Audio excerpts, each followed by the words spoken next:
Olá!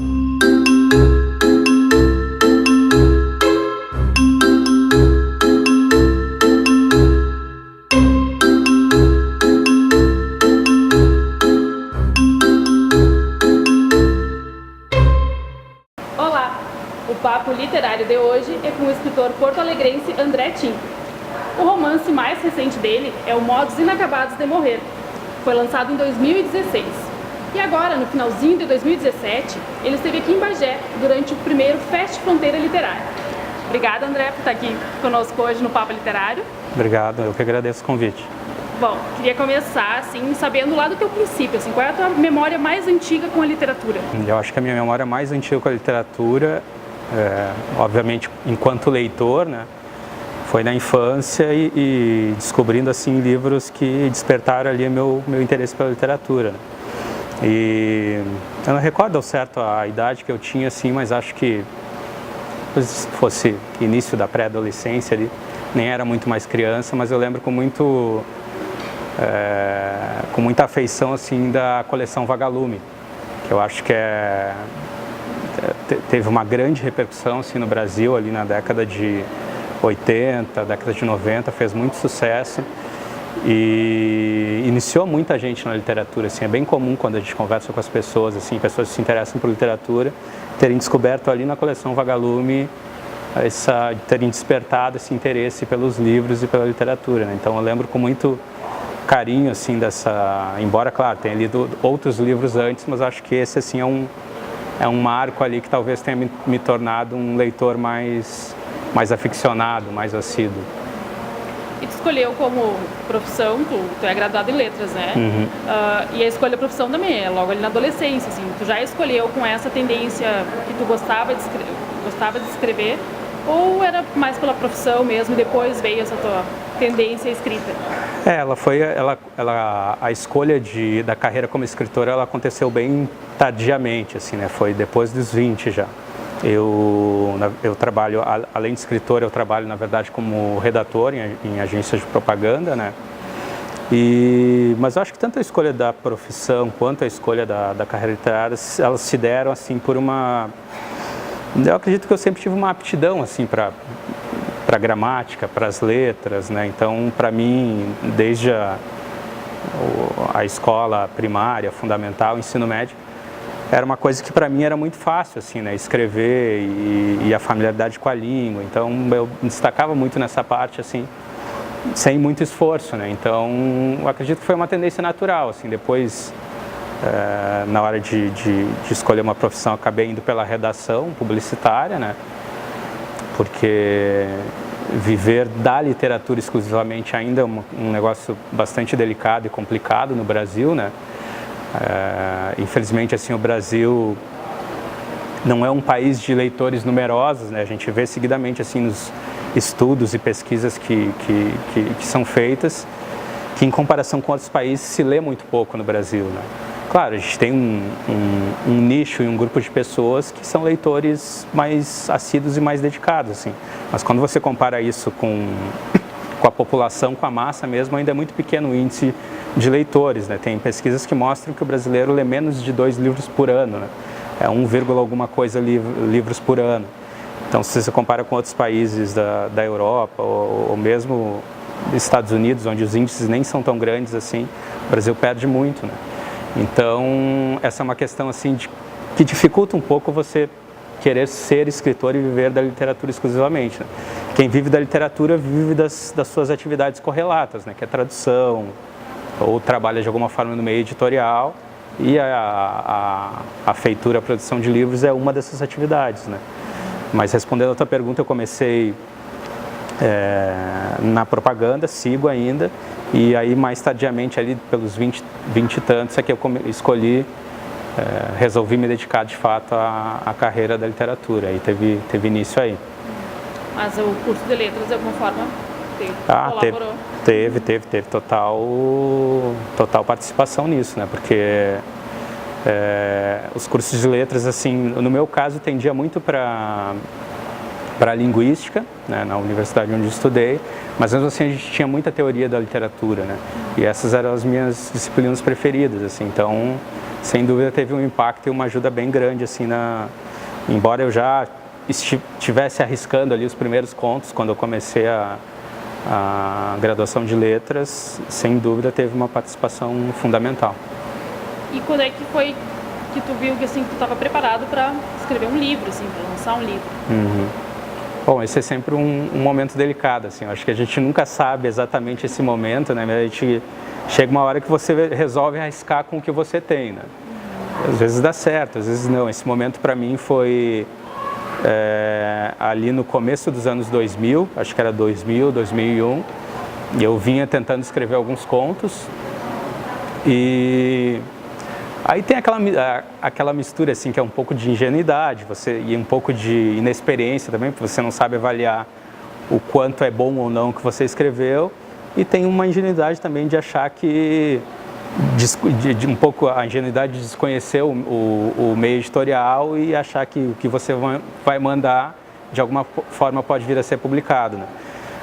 Mas de fato eu tentei, assim, tinha ali alguns contos escritos e na época, eu acho inclusive que essa revista existe ainda, mas a editora carioca Sete Letras publicava uma revista chamada Ficções.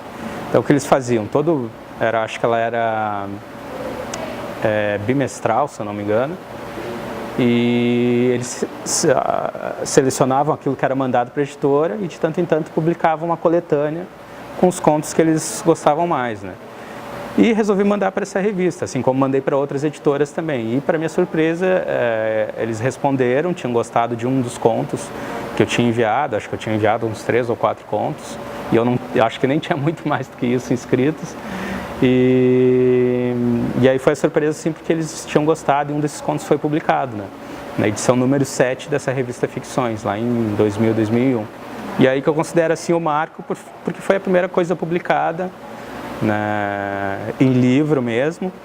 E depois disso até acabei escrevendo os contos, mas tive um intervalo, um hiato, assim, só depois em 2008, 2009 eu voltei mais sério, assim, mais dedicado. E aí eu lancei meu primeiro livro de contos, que é o Insônia, né? Aí o Insônia foi menção honrosa no Prêmio Sesc de Literatura, teve uma boa repercussão.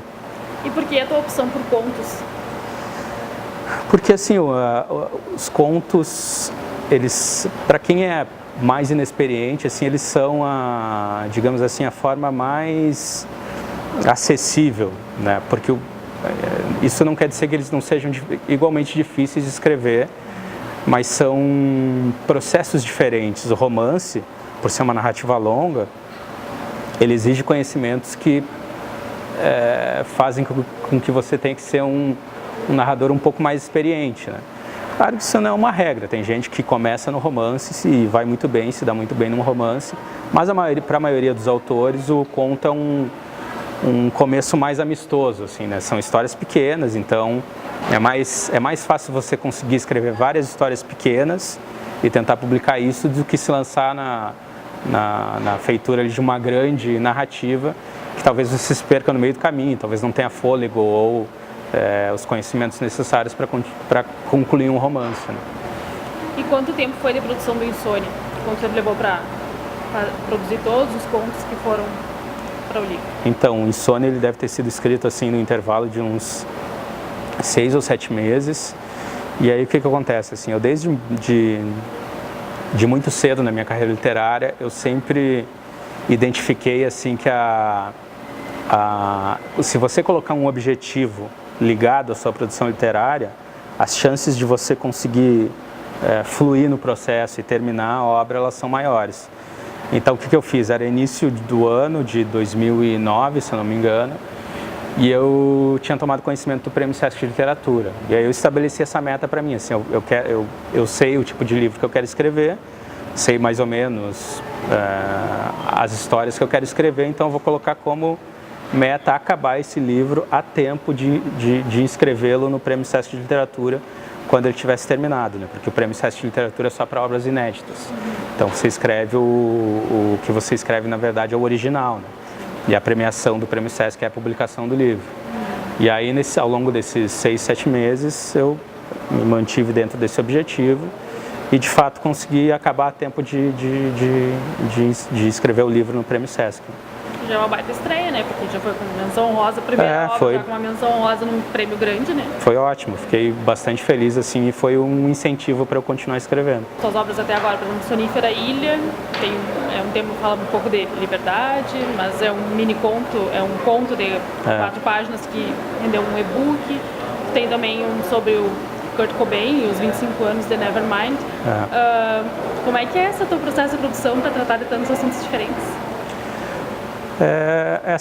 Um pouco em função dos convites que a gente vai recebendo, né? Porque a partir do momento que você consegue se inserir na cena literária, é comum que os organizadores de coletâneas ou de antologias vão te convidando para participar de projetos que, na maioria das vezes, são diferentes entre si, né? Mas, de certa forma, mesmo que os temas sejam muito diversos entre si, o autor sempre acaba tentando colocar aquela voz dele, né, nesses textos, né? E embora sejam, de fato, mesmo diferentes, assim, nas minhas obras, que são as obras solo, que são só as minhas mesmo, eu acho que já começa a ter, assim, uma unidade maior, né? Então eu até brinco assim que, por exemplo, no Insônia, que é um livro de contos, eu saí de um livro onde ninguém dormia e meu próximo livro, que é o Modos Inacabados de Morrer, eu fui para um livro onde o protagonista dorme a maior parte do tempo, né? Então é bem comum assim na minha obra ter esses temas recorrentes que é o onírico, relativo aos sonhos, e tudo que e a privação do sono, os sonhos e tudo que esse universo assim ele acaba trazendo relacionado, né?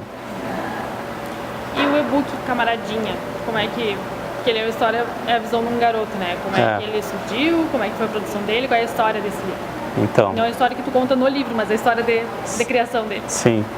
O Camaradinha ele é um conto quase autobiográfico, assim, né? Eu tenho uma estima muito grande por esse conto, assim.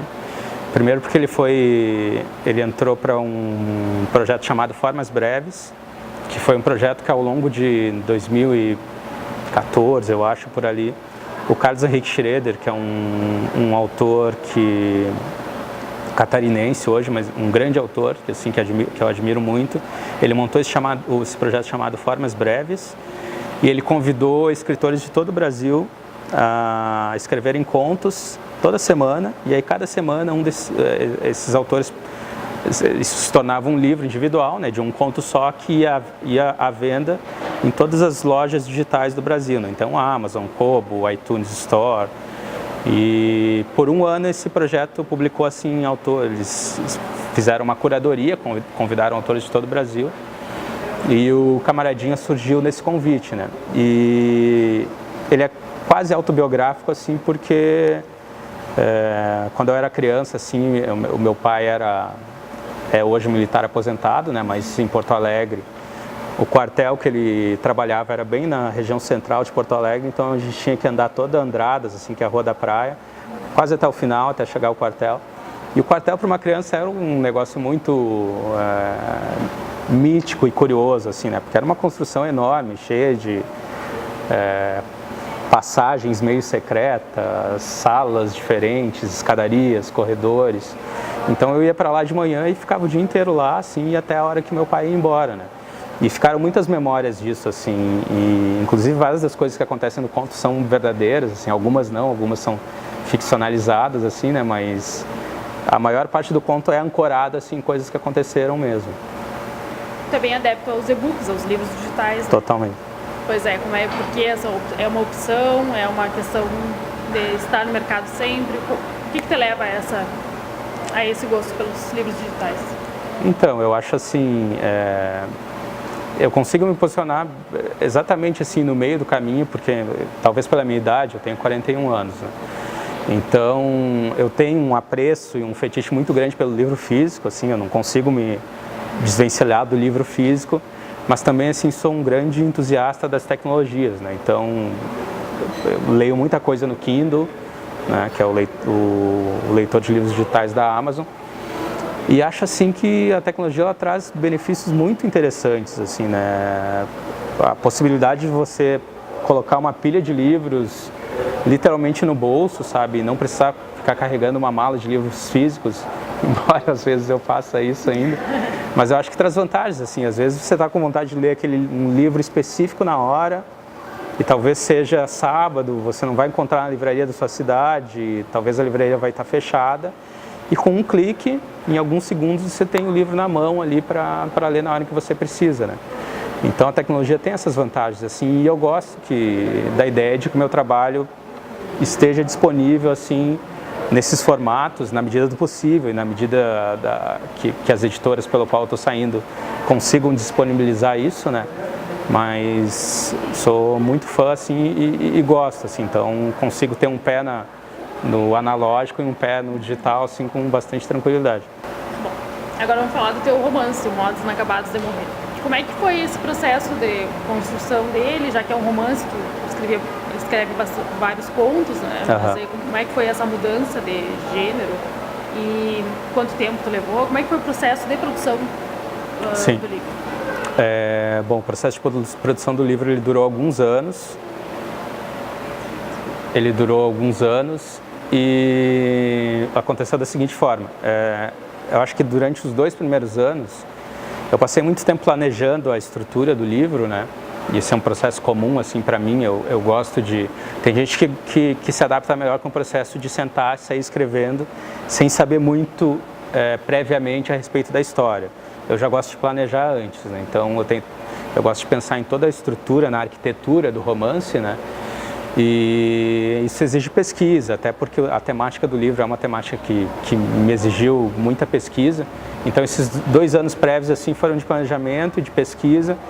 E eu tinha começado a escrever mais ou menos já tinha escrito mais ou menos uns 30% do livro, mas chegou um momento que eu travei, né?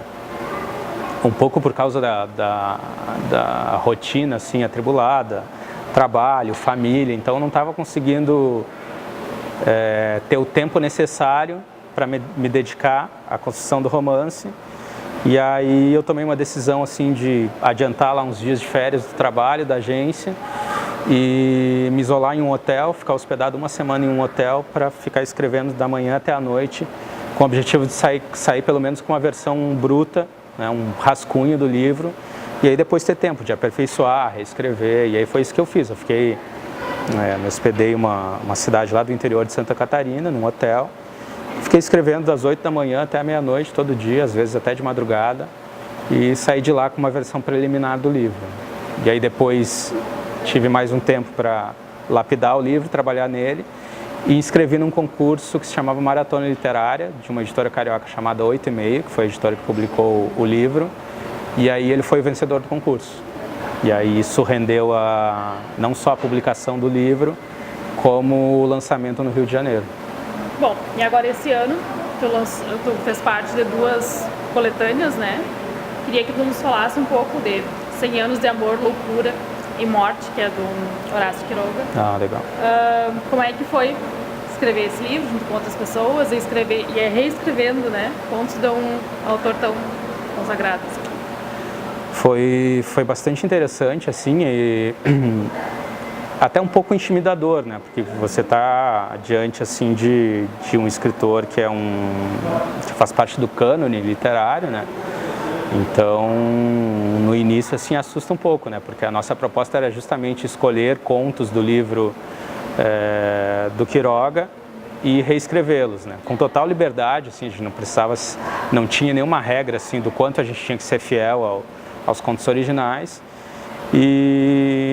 Mas depois desse susto inicial, assim, você acaba entendendo que, enfim, o conto original é o conto original e essa reescritura tem muito mais um caráter de homenagem do que tentar se aproximar da qualidade literária do conto original, né? E aí, a partir daí foi mais tranquilo, assim. E coube a mim o conto A Deriva, né? E aí, no conto original é um sujeito lá que é picado por uma cobra e ele está descendo rio abaixo numa barca e ele tenta parar, tenta pedir socorro e o veneno está agindo e ele tem que... A travessia dele é a travessia do conto, é o tempo cronológico do conto, né?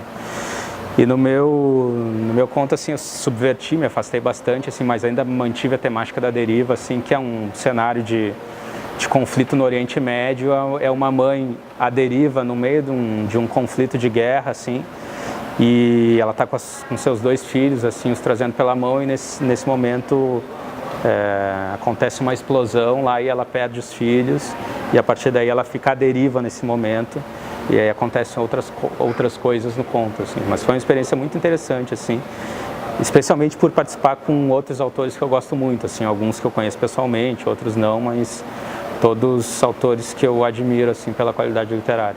E é um desafio, né? Porque não saiu da tua cabeça, né? Você tinha que ter uma base, pelo menos embasamento, né? Exatamente. Foi um baita desafio. Falando em desafio, Nós Outros também, uma outra coletânea que também foi outro desafio, né? Também. Pode nos contar um pouco sobre o teu conto, o que tu escreveu com outros autores? Só explicando rapidamente, a Nós Outros é uma publicação em que a editora convidou 20 autores nacionais e cada um deles para escrever sobre um país da América Latina, né? Escrever contos inspirados em cada um desses países da América Latina. Eu fiquei com a República Dominicana. Foi um sorteio? Não, as pessoas, quem chegou primeiro foi escolhendo, assim, e depois os países que sobraram foram atribuídos a outros autores, né? Eu escrevi sobre a República Dominicana e aí eu não sabia muito ou quase nada sobre o país e tive que pesquisar bastante. E eu conto, falando rapidamente, assim, ele conta a história do Arturo, que é um sujeito, assim, alcoólatra, que tem uma série de problemas, e na República Dominicana eles têm, assim, eles são aficionados pelo dominó, é um tipo de esporte nacional lá. E o Arthur é um alcoólatra e meio viciado em jogatina. E aí, fazendo uma relação assim com o filme O Sétimo Selo, né, em que a morte propunha para o cavaleiro, aliás, o cavaleiro propunha, a morte vem buscar ele propõe uma partida de xadrez. Se ele ganhar, a morte não o leva, e se ele perder, a morte pode levá-lo. E aí eu me apropriei dessa estrutura e nesse conto, o Arturo, ele propõe para a morte também, porque ele é um alcoólatra quase em vias de morrer, ele propõe para a morte uma partida de dominó. Se ele ganhar, a morte não tem o direito de levá-lo. E aí acontece uma série de coisas no conto. Tu também tens o projeto 2000 Toques, né? Uhum. Pode nos explicar um pouco como é que é esse projeto, como é que tu escolhe os escritores que fazem parte, como é que ele funciona? Uhum. Bom, o 2000 Toques, ele é um projeto que começou em 2014 e ele tem, assim, como objetivo mostrar os processos literários de criação de autores brasileiros, né?